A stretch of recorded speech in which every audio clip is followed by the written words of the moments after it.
Liquor కుంభకోణం కేసులో తెలంగాణ జాగృతి అధ్యక్షురాలు కల్వకుంట్ల కవితకు rows Avenue court clean chit ఇస్తూ ఇచ్చిన తీర్పు సంతోషంగా ఉందంటూ సంబరాలు చేసుకున్నారు. వరంగల్ జిల్లా జాగృతి నాయకులు ఢిల్లీ లిక్కర్ పాలసీలో అవినీతి చోటు చేసుకుందని, అవినీతిలో కవిత భాగస్వామ్యమైందని సిబిఐ నమోదు చేసిన కేసులో తగిన ఆధారాలు లేవని పేర్కొంటూ రౌస్ అవెన్యూ కోర్టు తీర్పునివ్వడంతో ఓరుగల్లు భద్రకాళి దేవాలయం ఆర్చి వద్ద కల్వకుంట్ల కవిత ఫ్లెక్సీకి పాలభిషేకం చేసి అభిమానాన్ని చాటుకున్నారు. రానున్న రోజుల్లో కవితక్క సేవలు ఈ రాష్ట్రానికి ఎంతో అవసరమని, అన్ని పార్టీలకు అత్యున్నత న్యాయస్థానం ఇచ్చిన తీర్పు ఒక చెంపపెట్టుగా భావిస్తున్నామని వరంగల్ వాసులు అభిప్రాయం వ్యక్తం చేస్తున్నారు. రాబోయే రోజుల్లో కవితక్క తెలంగాణ మహిళా సీఎంగా కావాలని ఆశిస్తూ వరంగల్ భద్రకాళి అమ్మవారిని వేడుకుంటున్నారు.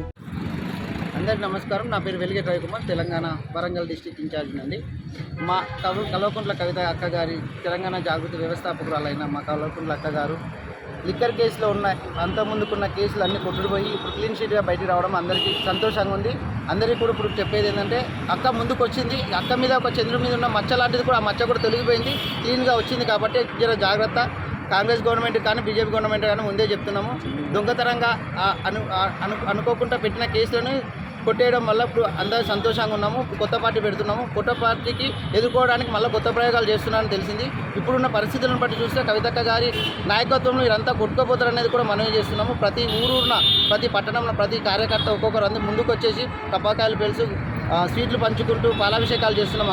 అక్కకు నీరాజనాలు చేస్తున్నాము.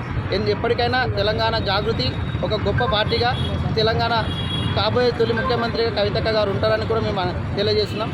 కాబట్టి మీరు కూడా కొంచెం జాగ్రత్తగా ఉండి ఇట్లాంటి తప్పుడు కేసులు పెట్టకుండా చూసుకోవాల్సిందిగా కోరుచున్నాము. ఎందుకంటే కవితక్క లేడీ సింగం బయటకు వచ్చింది. ఇప్పుడు ఇంకా క్లీన్ షీట్గా ఉన్నది. ఇప్పుడు అక్కకు ఒక మచ్చ ఉండే ఎన్ని రోజులు, ఆ మచ్చ కూడా క్లియర్ అయింది. అందుకు చాలా సంతోషంగా అందరం ఉన్నాము. పండుగ సందర్భంగా ఉంది మాకు అందరికీ అని మేము తెలియజేసుకుంటాం.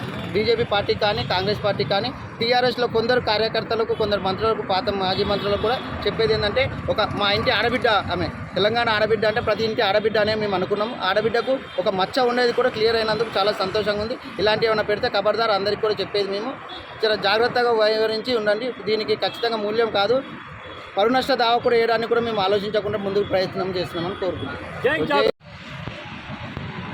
అందరికీ నమస్కారం. పేరు మారిపల్లి మాధవి, తెలంగాణ జాగృతి రాష్ట్ర మహిళా అధ్యక్షురాలు. ఈరోజు తెలంగాణ జాగృతి వ్యవస్థాపక అధ్యక్షురాలైనటువంటి శ్రీమతి కల్వకుంట్ల కవితక్క గారు లిక్కర్ కేసులో అనుకోకుండా వాళ్ళు బీజేపీ పార్టీ కక్షపూరితమైనటువంటి రాజకీయంతో కవితక్క గారిని 6 నెలలు జైలు పంపించడం జరిగింది. 6 నెలలు జైలు శిక్ష అనుభవించినటువంటి కవితక్క గారికి ఈరోజు ఢిల్లీ కోర్టు వారు కవిత గారు ఎలాంటి తప్పు చేయలేదు, కవిత గారితో ఉన్నటువంటి 23 మంది మీద అనవసరంగా కేసులు బనాయించారు అని చెప్పేసి ముట్టకాయలు వేసి కవిత గారు క్లీన్ చిట్ అని చెప్పేసి ఎలాంటి కేసు లేదని చెప్పేసి కేసులు కొట్టివేయడం జరిగింది. దానికి ఈరోజు తెలంగాణ రాష్ట్ర వ్యాప్తంగా ఉన్నటువంటి జాగృతి కార్యకర్తలు, కవితక్క గారి అభిమానులందరూ పెద్ద ఎత్తున పండుగలు చేసుకోవడం జరుగుతుంది. పటాకులు కాల్చుకోవడం, స్వీట్స్ పంచుకోవడం, కవితక్క గారికి పాలాభిషేకం చేయడం జరుగుతుంది. కవితక్క గారు ముందే చెప్పారు, జైలుకి వెళ్లే ముందే చెప్పారు ఇది కావాలని చెప్పేసి. టీఆర్ఎస్ పార్టీని ఎదుర్కోలేక కేసీఆర్ గారిని ఏమనలేక నన్ను ఈ విధంగా కేసులను ఇరికించడం జరిగిందని చెప్పేసి, ఖచ్చితంగా నేను కడిగిన ముత్యంలాగా తిరిగి వస్తాను, నేను తెలంగాణ ఆడబిడ్డను, ఎలాంటి తప్పు చేయనని చెప్పారు. అదేవిధంగా కేసీఆర్ గారు కూడా ఒక పెద్ద మీటింగ్లో చెప్పడం జరిగింది, నా కూతురు ఎలాంటి తప్పు చేయలేదు, కడిగిన ముత్యంలాగా తిరిగి వస్తానని చెప్పారు. వారిద్దరు చెప్పిన ప్రకారం ఈరోజు కడిగిన ముత్యంలాగా కవితక్క గారు తిరిగి వచ్చిన సందర్భంగా వారిపై ఎలాంటి కేసు లేదని చెప్పేసి రెవెన్యూ కోర్టు చెప్పడం వల్లనే ఈరోజు కవితక్క గారికి పాలాభిషేకం చేయడం జరిగింది. కేవలం బీజేపీ పార్టీ వాళ్ళు ధైర్యంగా ఎదుర్కొనలేక ఇలాంటి కేసులు బనాయించారు. ఖచ్చితంగా దీనికి మేము భవిష్యత్తులో ఇలాంటి తీవ్ర పరిణామాలు వాళ్ళకి మేము చెల్లిస్తామని చెప్పేసి ఈరోజు బీజేపీ పార్టీకి, రాష్ట్రంలో అధికారంలో ఉన్నటువంటి కాంగ్రెస్ పార్టీకి మూల్యం చెల్లించుకోవాలి. మీరిద్దరు ఒకటై ఈరోజు కవితక్క గారి మీద ఇలాంటి కేసులు పెట్టారు. కానీ కవితక్క గారు ఇంకా చాలా స్ట్రాంగ్ అయి ముందుకు వచ్చారు.